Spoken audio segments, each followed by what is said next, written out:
Included in the microswitch extension kit are two Allen keys, a 1/8 and a 5/32, a 3/4 inch 1032 socket cap screw, a 1032 lock nut, a plastic label guide, and the extension bracket. You will also need a number 1 Phillips screwdriver, a 3/8 wrench, and a 3/16 wrench. Be sure the dispenser is unplugged before starting this operation. Start by removing the microswitch from the side frame using the 5/32 Allen key provided and a 3/8 wrench. Slide the 1032 screw holding the microswitch out of the hole and set the pieces aside for use later. Now remove the small nuts from the microswitch housing using a number 1 Phillips screwdriver and a 3/16 wrench.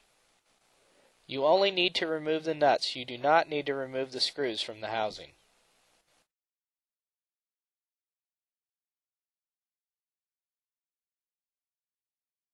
You will now install the label guide with the round part of the guide facing towards the top of the microswitch. Slide the label guide onto the screws in the microswitch housing. It may be a tight fit. You can use the screwdriver to screw the screws into the plastic. Now reinstall the nuts using the number 1 Phillips and a 3/16 inch wrench. Do not over-tighten the nuts.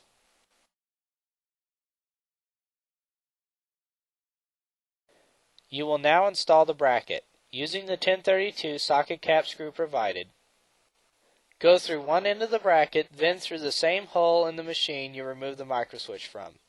Using the 1032 nut, 1/8 inch Allen key, and 3/8 wrench, tighten the bracket against the side frame.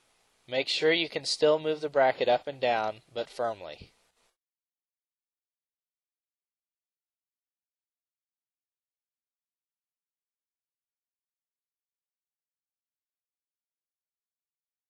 Now reinsert the original screw through the microswitch, then reinstall the microswitch housing spacer. You can now reinstall the microswitch onto the bracket in either hole. Depending on the length of your labels, you can move this at any time. Using the original 1032 lock nut, tighten the microswitch to the bracket, making sure not to over-tighten the switch. You should now be able to adjust the microswitch or the bracket with firm pressure.